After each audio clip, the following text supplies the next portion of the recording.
السلام عليكم ورحمة الله وبركاته. عاملين ايه؟ يا رب تكونوا بخير. انا هتكلم في الموضوع ده امبارح استفزني وضايقني. انا مش هطول عليكم كتير، انا هختصر لكم الموضوع على قد ما اقدر. امبارح انا كنت بتفرج على برنامج تامر امين، اللي هو المذيع المشهور اللي هو المصري ده. تمام كده. تامر امين كان جايب القصة بتاعت شهاب اللي احنا كلنا عارفينها. شهاب ده اللي هو سواق التوك توك اللي فضل يتخانق ويقول لك انا من منطقة الجمعية، انا من عند الجمعية. تمام كده. انا اسمي شهاب من عند الجمعيه. والكلام واضح. البحث اللي انا عملته، هو اول حاجه كان واقف فوق دائري وقال لك انا من عند الجمعيه. لما بحثت في الموضوع ده عرفت ان الجمعيه دي نواحي طريق الاوتوستراد. ماشي كده. اول حاجه تامر امين لما جه اتكلم امبارح في الفيديو اللي هو ضايقني، وكان طالع على الشاشه وسط ملايين المشاهدين بيتكلم وبيقول شهاب من ارض الجمعيه اللي في امبابه.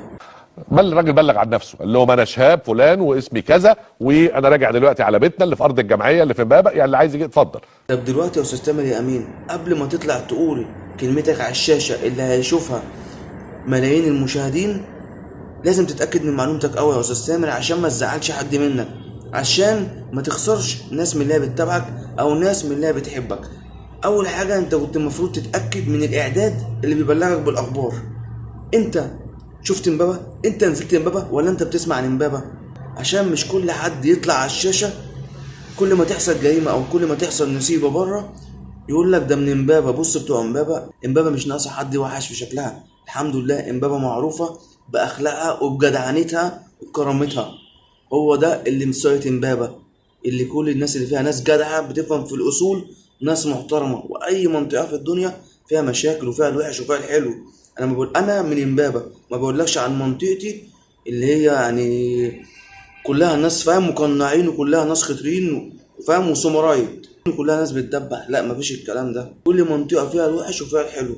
بس انا كان كل تعليقي في الفيديو اللي انا شفته للاعلامي المحترم تامر امين اللي هو قال لك شهاب من ارض الجمعية اللي في امبابة، انا بقول لحضرتك اتأكد قبل ما تطلع تقول الخبر ده على الشاشة وشوفك كم الناس ده كله تطلع توحش في امبابة. انا بس اذنك يا استاذ تامر انك تطلع على الهوا وتقول شهاب مش من ارض الجمعيه اللي في امبابه، وانا بعتذر لاهل امبابه الناس الكويسه. والاعتذار او التاسف مش هيقل من قيمتك حاجه، بل هيزيدك عند الناس وهيحبب الناس فيك اكتر. ودي كانت رسالتي للاعلامي تامر امين اللي انا بقول له انا واحد من امبابه، بقول لك اللي شهاب ده مش من منطقه. وبص، بص منطقه شهاب، انا بصوا كده يا جماعه، بص منطقه شهاب شكلها ايه. دي مش استقلال من منطقة مني أقسم بالله، لكن هو بيقول لك أنا من الجمعية، وأرض الجمعية اللي أنا بتكلم عليها دي منطقة كلها راقية. ده حقيقي، أنا من إمبابة.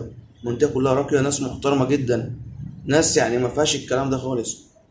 وشهاب ده بعد كده لما الإعلام جابه طلع اللي هو نواحي الأوتوستراد، يعني ما يخصش إمبابة، عشان مش كل واحد يطلع يعمل نسيبة فاهم، يجي إعلام يجيبه يقول لك ده من امبابه. مش كل واحد سواق ميكروباص ولا كل واحد سواق توك توك ولا كل واحد بيسرق فاهم عند داري يقول لك ده من امبابه. يا ريت تتقوا الله في المعلومات اللي انتوا بتقولوها عشان خاطر ما توحشوش شكل حد عند حد، لان امبابه دي مركز، والمركز ده فيه اكتر من 2 مليون او 3 مليون بني ادم، يعني بقيمه محافظه كامله. بس هو ده اللي انا عايز اوصله للاعلامي تامر امين. والسلام عليكم ورحمه الله وبركاته.